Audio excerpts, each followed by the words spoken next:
Student ലൈഫിൽ നിന്ന് work ലൈഫിലേക്ക് ട്രാൻസിഷൻ ചെയ്യുമ്പോൾ സ്ട്രഗിൾ ചെയ്യുന്ന ഒരുപാട് പേരെ നമ്മൾ ക്ലിനിക്കിൽ കാണാറുണ്ട്. അവരുടെ പ്രോബ്ലം നാരോ ഡൗൺ ചെയ്ത് വരുമ്പം കോമൺ ആയിട്ട് കാണുന്ന ഒരു പാറ്റേൺ ഉണ്ട്, ഒരു റെസിസ്റ്റൻസ് ടു ചേഞ്ച്. നമ്മുടെ ചിന്താഗതികളോടും രീതികളോടും ചേർന്ന് നിൽക്കാത്ത സാഹചര്യങ്ങളെയും ആൾക്കാരെയും ഡീൽ ചെയ്യേണ്ടി വരുമ്പോൾ നമുക്കുണ്ടാകുന്ന ഒരു ബുദ്ധിമുട്ട്, ഒരു റെസിസ്റ്റൻസ്. പലപ്പോഴും നമ്മുടെ ഫസ്റ്റ് ജോബ് ഇത്തരത്തിലുള്ള അൺപ്ലസൻ്റ് ആയിട്ടുള്ള പേഴ്സണൽ ആയിട്ടുള്ള റിയാലിറ്റി ഹിറ്റ്സ് നമുക്ക് തരാറുണ്ട്.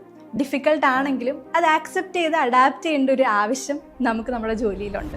അത്തരം പേഴ്സണൽ റിഫ്ലക്ഷൻസും ഇൻസൈറ്റ്സും നമ്മൾ ആക്സെപ്റ്റ് ചെയ്യാൻ ഡിലേ ആകും തോറും നമ്മുടെ വർക്ക് സ്പേസിൽ നമ്മൾ സ്ട്രഗിൾ ചെയ്യാനുള്ള ചാൻസസും കൂടുതലാണ്. ചിലപ്പോൾ നമുക്ക് തോന്നും വർക്ക് സ്പേസ് ആണ് മാറേണ്ടത്, അവിടുത്തെ രീതികളാണ് മാറേണ്ടത്. ബട്ട് ആസ് എ ഫ്രഷർ അവിടെ ഒരു ചേഞ്ച് കൊണ്ടുവരാൻ നമുക്ക് പലപ്പോഴും ആ സമയത്ത് പോസിബിൾ ആയിരിക്കില്ല. ആൾക്കാർ സ്റ്റക്കായി പോകുന്നതും ആ ഒരു പോയിന്റിലാണ്. അവരുടെ കൺട്രോളിൽ ഇല്ലാത്ത കാര്യങ്ങളിലേക്ക് അവർ ഫോക്കസ് ചെയ്തു പോകുന്നു. അവിടെ ഓൾറെഡി സെറ്റായിട്ടുള്ള റൂൾസ്, കൊളീഗ്സിന് നമ്മളോടുള്ള പെരുമാറ്റം, ഇത്തരം കാര്യങ്ങൾ. ആ ഫോക്കസ് തിരിച്ച് അവരുടെ കൺട്രോളിലുള്ള കാര്യങ്ങളിലേക്ക് കൊണ്ടുവരികയാണെങ്കിൽ അവരുടെ ആ ഫസ്റ്റ് ജോബിലുള്ള ജേർണി ഒരുപാട് ഈസി ആയിരിക്കും.